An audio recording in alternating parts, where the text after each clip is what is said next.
Today, I have a video titled 10 Questions to Ask Your Pastor regarding giving to God, tithes and offerings, and financial support of pastors or elders or teachers. So 10 questions. Question number 1, if someone gives money in obedience to your teaching, like some teachers have the perspective that giving 10% tithing is moral law, like you're required to give it. So if someone gives money in obedience to your teaching that giving 10% is required by God, and later it's discovered that your teaching is false, that giving 10% isn't required by God, can one expect to have the money returned back to them? Like if they came and they said, I gave this money because I thought it was commanded by God and I was required to give it, but later, you find out God didn't require me to give it, may I have it back? So if you have a teacher that's giving teaching and instruction that this giving is commanded by God, and people give money based off of that, if it's later found out that that money wasn't commanded by God to give, would you give it back? Like if they gave that money falsely, would you return it?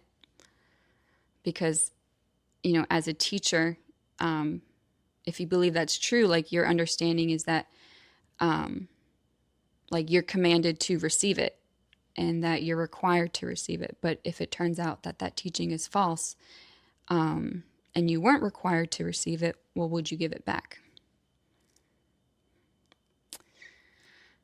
Question number 2, if money is given to support a religious leader so that he might render care to those in need without cost to them, specifically like missionaries, if you support a missionary to go overseas to render spiritual care and spiritual teaching to people that at no, so that they don't have to pay for it, like if you're paying for services on behalf of another, like missionaries, and it's discovered that you're not providing the service that he claimed he would be providing, can donors seek a return of their funds? So like if missionaries are given money to teach and perform spiritual care, but later it's discovered that they're not providing the teaching and the spiritual care that they claimed that they would be doing, well, can donors seek a return of their funds? Like if they're paying for services to be rendered in a different country and those services aren't rendered, well, can one expect the payment to be returned?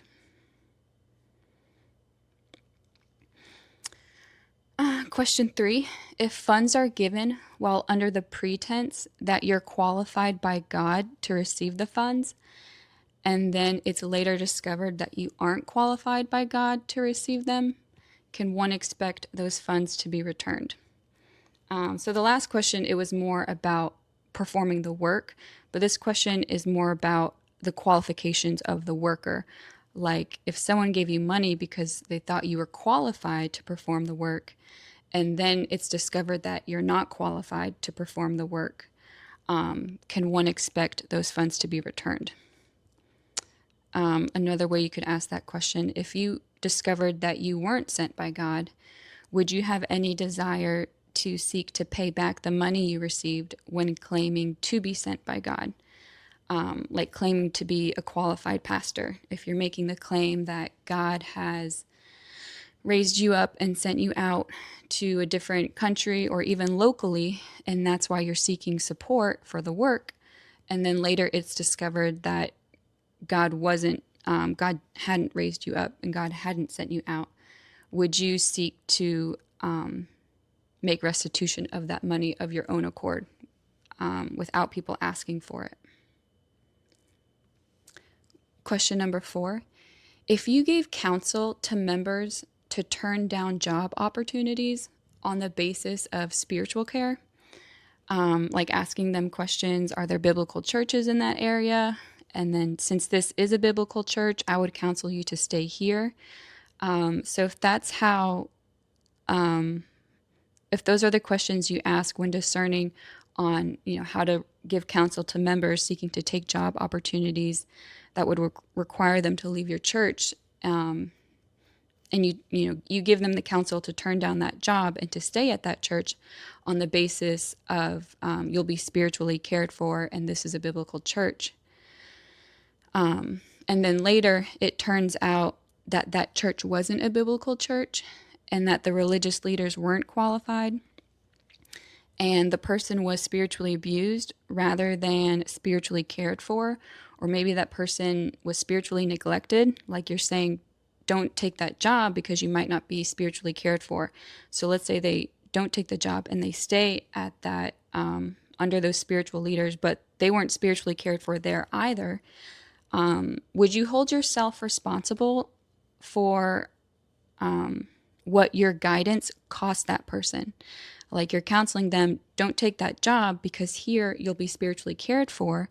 So it's like they have that opportunity cost. They turn down that job that would have greatly benefited them financially. They lost out financially based off of your counsel. Would you hold yourself responsible for what your counsel cost that person and the negative impact that your words had on another person, and the detriment and the loss of wages and loss of quality of life that that person could have received if they had taken that job? Like, to what extent do you hold yourself accountable for the counsel that you give? Like, if you're saying you should stay because this is a biblical church, and then it turns out it's not a biblical church, is there any sorrow for the other person that you're speaking to and the counsel that you're giving them, and the impact your words have on the person that you're speaking to and the claims that you're making? Question number 5. If you believe that your work of spiritual care and teaching is deserving of monetary wages, like because I teach the Bible, because I give spiritual care, like a worker is worthy of his wages. If you believe that work is worthy of receiving monetary wages, do you also believe that inflicting spiritual harm and teaching falsely is deserving of making restitution of monetary wages? Like if teaching the truth is deserving of monetary wages, do you think teaching falsely is deserving of making restitution? Because if you're teaching falsely, well, now someone has to pay another teacher for their teaching of truth to overcome what you did. And if you believe that receiving spiritual care is deserving of monetary wages and you're inflicting spiritual harm, well, now that person has to pay to receive spiritual care from another person. So do you think if someone is inflicting spiritual harm and someone is teaching falsely, do you think that is deserving of making restitution via monetary payment to that person? Like, if you have a negative impact on someone and now they have to pay someone to receive true teaching and true spiritual care, who should pay for it? That person or the person that inflicted the harm that caused them to now seek services from someone else? Like, you're claiming that you provide these services and that's why you deserve payment. But if you act or speak in a way, or anyone, if they act and speak in a way that causes spiritual harm, spiritual suffering, spiritual deception, that causes them to, seek those services from someone else, do you think that that person is responsible to make restitution, to pay for the services, to make them whole again?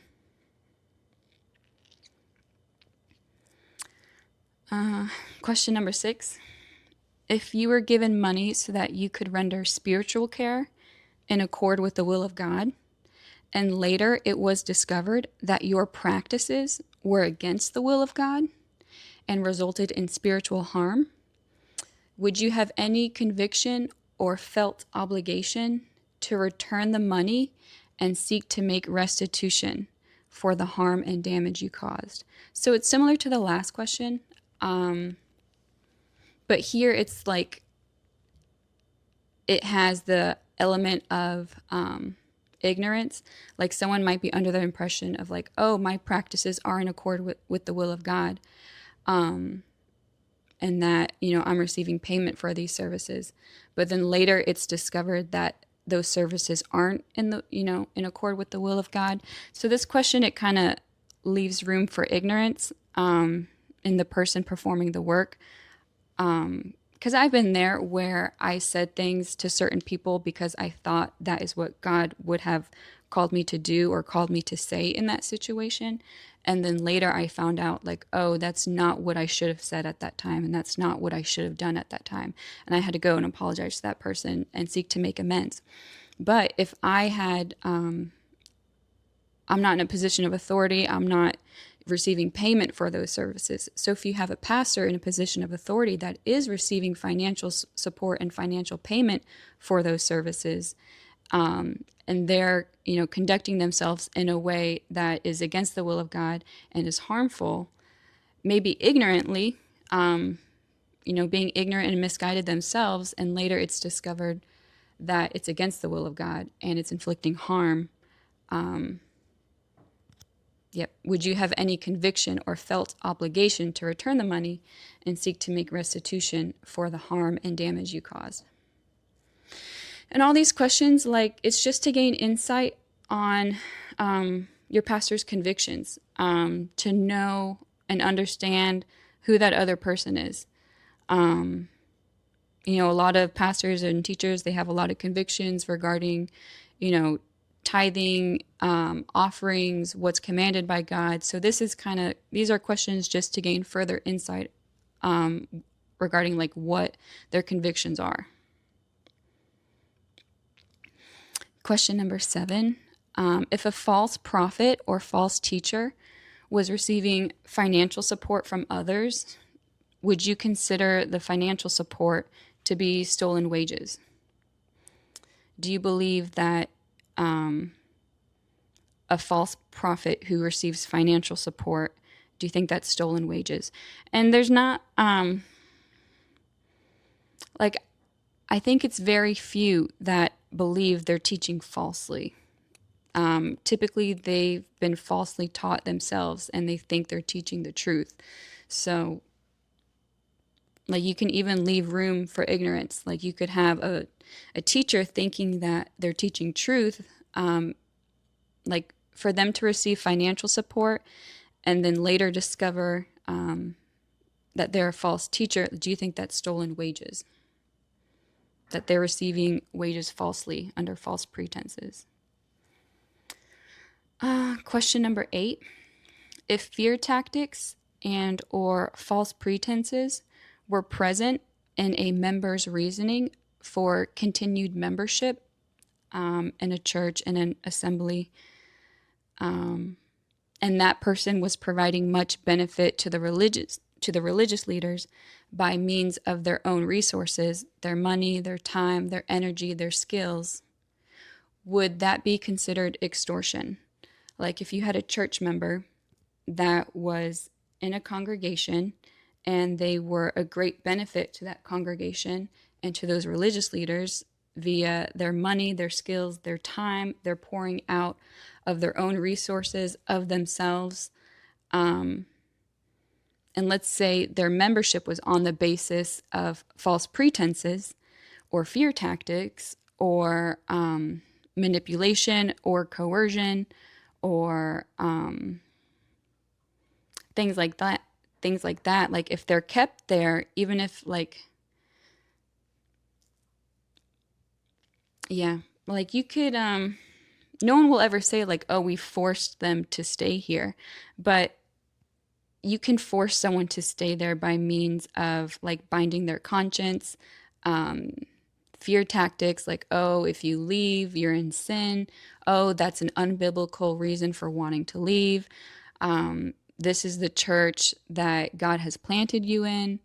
You're required to stay here.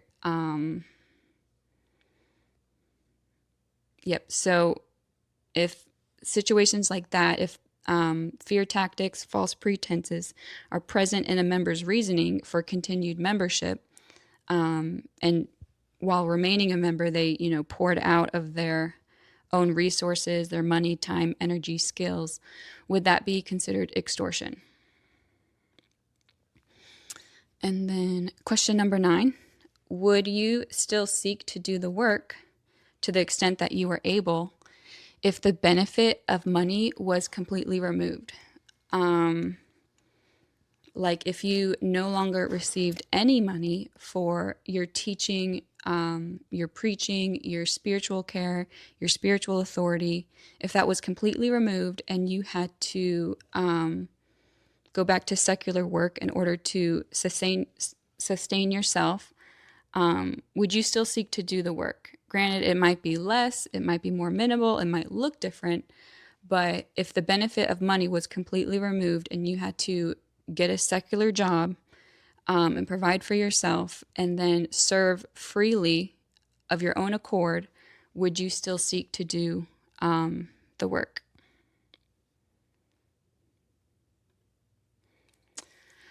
And would you still seek to do the work regardless of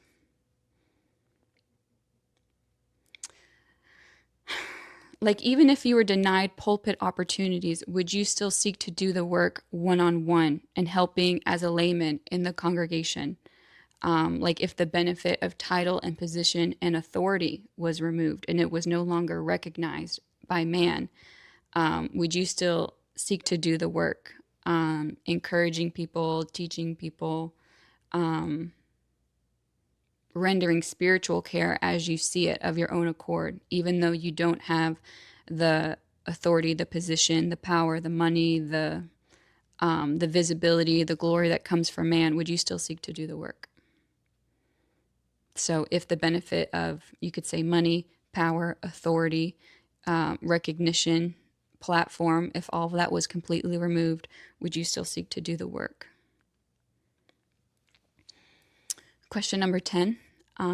If one's serving is only rendered on the basis of receiving money or receiving a certain amount of money, are they serving God or serving money? And you could also add, if one's serving is only rendered on the condition of having the title or having pulpit opportunities or having a position of authority. If those things are present in order for someone to, serve with their teaching gift, do you think they're serving God or serving money, serving power, serving recognition from man? Yeah. So these are 10 questions to ask your pastor regarding giving to God, tithes and offerings, and financial support of pastors. And most of the teaching that I received it from Mark Brashear, Dale Gardner, and Mark Mudge. So I would, I haven't received communication back from them in any extent regarding questions that I've asked them. So I would be interested in how those 3 people would respond regarding these questions. But in the past, when I've asked them questions regarding specifics on their convictions regarding tithing, the response that I received was, that's not the question you should be asking. The question you should be asking is da-da-da-da-da. So it's really hard to understand what their convictions actually are. If I'm asking a question, just answer the question. Don't tell me what question I should be asking. Just answer the question that I asked. So, 10 questions to ask your pastor regarding giving to God, tithes and offerings, and financial support of pastors. Okay, thanks.